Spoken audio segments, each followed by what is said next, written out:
নমস্কার বন্ধুরা, আমি চঞ্চল। বায়ারের মোভেন্টো এনার্জি ইনসেক্টিসাইড বিষ যদি আপনারা ব্যবহার করতে চান তাহলে এই ভিডিওটি আপনাদের জন্য খুবই লাভবান হবে। কারণ আজকে আমি মোভেন্টো এনার্জি বিষ সম্পর্কে বিস্তারিত আলোচনা করব। মোভেন্টো এনার্জি কখন ব্যবহার করতে হবে, কোন কোন ফসলে ব্যবহার করতে পারবেন, কোন কোন কোন পোকার ক্ষেত্রে এটি ভালো রেজাল্ট দিবে, এটি কত পরিমাণে ব্যবহার করতে পারবেন, এর কেমিক্যাল কম্পোজিশন কি কি, সব বিস্তারিতভাবে আজকে আলোচনা করব। তবে এই ভিডিওতে যারা নতুন আছেন তারা অবশ্যই চ্যানেলটি সাবস্ক্রাইব করে দেবেন পরবর্তী নতুন ভিডিও আপডেট পেতে। বাইরের মোভেন্টো এনার্জি কেমিক্যাল কম্পোজিশন বলতে এখানে দুটি কেমিক্যাল কম্পোজিশন আছে। একটি হলো স্পাইরোটেট্রামেট 11.01% এবং ইমিডাক্লোরোপিড 11.01% এসসি ফর্মে। এসসি ফর্ম বলতে সলিবল কনসেন্ট্রেট ফর্মে আছে। এটি একটি ব্রড স্পেকট্রাম সিস্টেমিক ইনসেক্টিসাইড।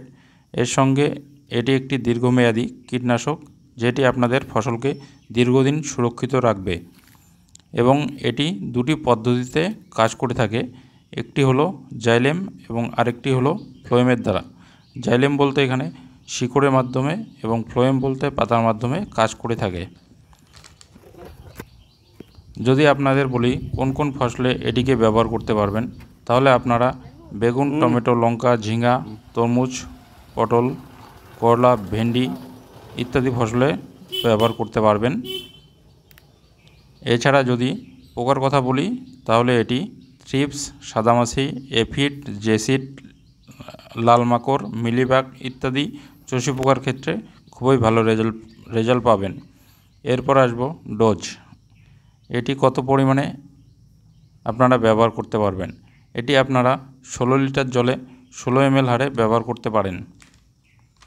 তবে এটি ব্যবহার করার আগে অবশ্যই আপনাদের খেয়াল রাখতে হবে গাছে যখন পর্যাপ্ত পরিমাণে ফুল থাকবে সে সময় আপনারা অবশ্যই ব্যবহার করবেন না। কারণ পর্যাপ্ত পরিমাণে ফুল থাকাকালীন সময় যদি আপনারা ব্যবহার করেন তাহলে আপনার গাছের সমস্ত ফুল ঝরে পড়ে যাবে।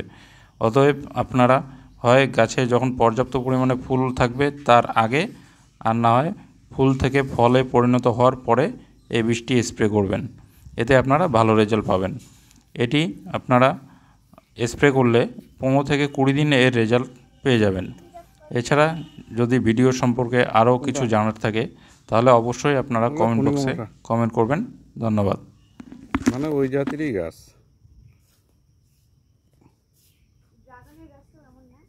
না।